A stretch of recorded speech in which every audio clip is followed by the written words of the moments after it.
1915 চনৰ পৰা চলি থকা মাদ্ৰাছা ব্যৱস্থাক বিলুপ্তি কৰিবলৈ বিচাৰিছে।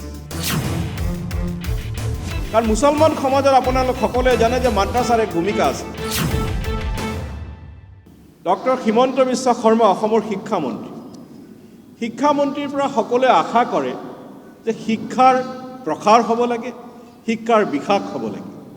কিন্তু তেওঁ কিছুমান বিতৰ্কিত কথা কৈ 1915 চনৰ পৰা চলি থকা মাদ্ৰাছা ব্যৱস্থাক বিলুপ্তি কৰিবলৈ বিচাৰিছে। বৰপেটাৰ সাংসদ হিচাপে মই এই বিলুপ্তি প্ৰক্ৰিয়াৰ বিৰোধিতা কৰোঁ। আৰু তেওঁ এটা ধাৰণা দিব বিচাৰিছে যে অসমৰ ছাদুল্লাহ চৰকাৰে মাদ্ৰাছা ব্যৱস্থা প্ৰৱৰ্তন কৰিছিল, যি ধাৰণা ভুল। কাৰণ 1915 চনত এই মাদ্ৰাছা ব্যৱস্থা আৰম্ভণি হৈছিলে আৰু 1930 চনত ব্ৰিটিছ চৰকাৰে প্ৰথম মাদ্ৰাছা বোৰ্ড গঠন কৰিছিলে। মাদ্ৰাছা বোৰ্ড কিছুদিন শ্বিলঙত আছিলে, শ্বিলঙলৈ লৈ গৈছিল, পিছত গুৱাহাটীলৈ আহিছে। সেইটো এটা বেলেগ কথা, কিন্তু এয়া ব্ৰিটিছ চৰকাৰে আৰম্ভ কৰা এক প্ৰক্ৰিয়া। আৰু আমি যেতিয়া এই কথা সকলোৱে জানো যে অসমত তিনি ধৰণৰ মাদ্ৰাছা আছে। এটা কৌমী মাদ্ৰাছা, য'ত চৰকাৰৰ কোনো নিয়ন্ত্ৰণ নাই, মই দুই ধৰণেৰে কৈছোঁ, তিনি ধৰণৰ। আৰু এটা ছিনিয়ৰ মাদ্ৰাছা, প্ৰি ছিনিয়ৰ মাদ্ৰাছা বা এৰাবিক কলেজ, য'ত চৰকাৰৰ নিয়ন্ত্ৰণ আছে। আৰু এক ধৰণৰ মাদ্ৰাছা হ'ল হাই মাদ্ৰাছা, যি মোটামুটিভাৱে হাইস্কুলৰে সমান্তৰাল, কিন্তু কিছু এডিশ্যনেল কোৰ্চ আছে। তো এই ছিনিয়ৰ মাদ্ৰাছা, প্ৰি ছিনিয়ৰ মাদ্ৰাছা, আৰবিক কলেজ আৰু হাই মাদ্ৰাছা এতিয়া বৰ্তমান চৰকাৰে বা বৰ্তমানৰ শিক্ষামন্ত্ৰীয়ে বন্ধ কৰিবলৈ বিচাৰিছে। যদি তেখেতে সঁচাকৈ, কাৰণ আমি ৰাষ্ট্ৰ শক্তিশালী হোৱা বিচাৰোঁ। মই নিজক ৰাষ্ট্ৰবাদী বুলি ভাবোঁ, মই নিজক জাতীয়তাবাদী বুলি ভাবোঁ। ৰাষ্ট্ৰবাদ আৰু জাতীয়তাবাদ তেতিয়া শক্তিশালী হ'ব যেতিয়া ৰাষ্ট্ৰৰ প্ৰতিজন লোকে নিজক সুৰক্ষিত বুলি অনুভৱ কৰিব। প্ৰতিজন লোকে ভাবিব মোৰ সকলো অধিকাৰ সুৰক্ষিত হৈ আছে। আমাৰ সংবিধানৰ 28 ধাৰাত, সংবিধানৰ আৰ্টিকল 28ত সংখ্যালঘুসকলৰ শিক্ষাৰ অধিকাৰ দিয়া হৈছে।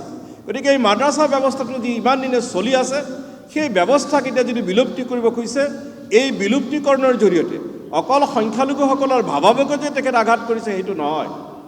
যিটো শিক্ষাৰ যিটো আধুনিকৰণ, কাৰণ মুছলমান সমাজৰ আপোনালোক সকলোৱে জানে যে মাদ্ৰাছাৰ এক ভূমিকা আছে। আজি যদি অকল কৌমী মাদ্ৰাছাসমূহ চলি থাকে, তাত আধুনিকৰণৰ প্ৰক্ৰিয়াটো ব্যাহত হ'ব।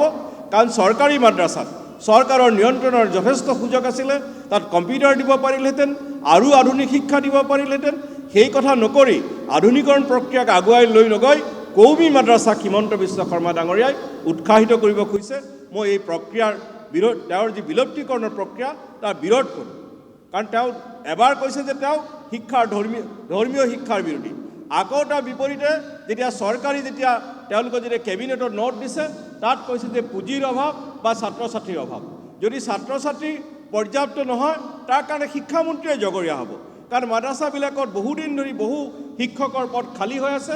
হয়তো তেওঁৰ পৰিকল্পনা নাছিলে যে এই ব্যৱস্থাটোকে তেওঁ বিলুপ্তি কৰিব, সেইকাৰণে সেই পদসমূহ পূৰণ কৰা নাছিলে। পদসমূহ পূৰণ নকৰাৰ কাৰণে, শিক্ষক নথকাৰ কাৰণে মাদ্ৰাছালৈ ল'ৰা ছোৱালী কম গৈছে, আৰু এতিয়া তেওঁ বন্ধ কৰিব খুজিছে।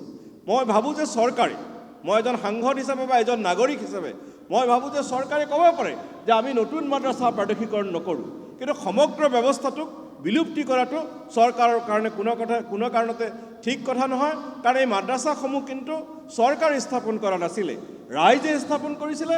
আৰু 1995 চনত মাদ্ৰাছাসমূহ প্ৰাদেশিকৰণ কৰিছিলে। হিমন্ত বিশ্ব শৰ্মাও যেতিয়া কংগ্ৰেছ চৰকাৰৰ শিক্ষামন্ত্ৰী হৈ আছিলে 2013 চনত, তেওঁ শিক্ষামন্ত্ৰী হৈ থকা সময়তো যথেষ্ট সংখ্যক মাদ্ৰাছা প্ৰাদেশিকৰণ হৈছিল। চৰকাৰে এতিয়া নতুনকৈ ক'ব পাৰে যে আমি নতুন মাদ্ৰাছা প্ৰাদেশিকৰণ নকৰোঁ, কিন্তু মাদ্ৰাছাৰ শিক্ষাৰ যি অধিকাৰ, সেই অধিকাৰৰ পৰা মাদ্ৰাছালৈ যাব খোজা ছাত্ৰ ছাত্ৰীক বঞ্চিত কৰাটো সংবিধানৰ 28 নম্বৰ ধাৰাৰ বিৰোধী, আৰ্টিকল 28ৰ বিৰোধী। আৰু সেইকাৰণে আমি এই গোটেই প্ৰক্ৰিয়াটো পুনৰ বিবেচনা কৰিবলৈ আমি অসমৰ মাননীয় মুখ্যমন্ত্ৰীক অনুৰোধ কৰিছোঁ